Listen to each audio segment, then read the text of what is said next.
What's up, everyone? My name's Matt, and welcome back to Formula Foodie, the show about food, Formula One, and the ways that I enjoy food culture from around the world. This week, we're traveling to Hungary for the final race before the summer break. I'll be preparing a mushroom paprikash with a side of some really simple dumplings that are quite fun to make.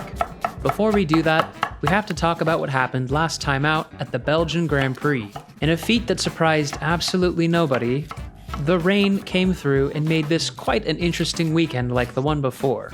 The sprint format meant we only got one session of true practice before jumping right into sprint qualifying, and that meant drivers were a bit out on the lurch with their teams not really always knowing what setup was going to be the best and what they would want to run for each individual race.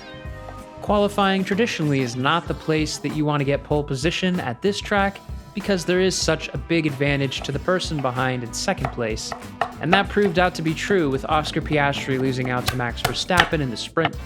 But thankfully it was only for a couple of points, and really, it was just a learning day for most of the teams anyway. And although Sunday's race turned out to be quite interesting at the start with quite a lengthy delay, we did get going with some wet conditions. Oscar waited no time at all to make sure he got redemption for the day before. He took first place from Lando Norris before even getting to turn 5. Ah, yes, you're sweating down some onions. Very nice.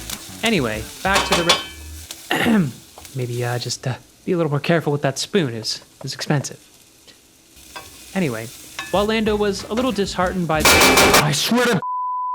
While Lando didn't get the optimal strategy call for the time he switched to dry tires, they still capitalized on a 1-2, and if they're beating their rivals, it's still a good day in their books. Someone who seemed to be having everything go right for them on the day of the race is Lewis Hamilton.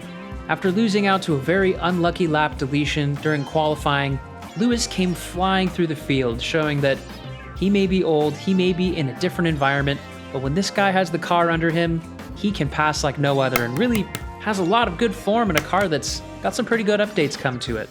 Pairing that with being one of the first drivers to go to the dry tire and making it work, Ferrari looked like they were in control of their race.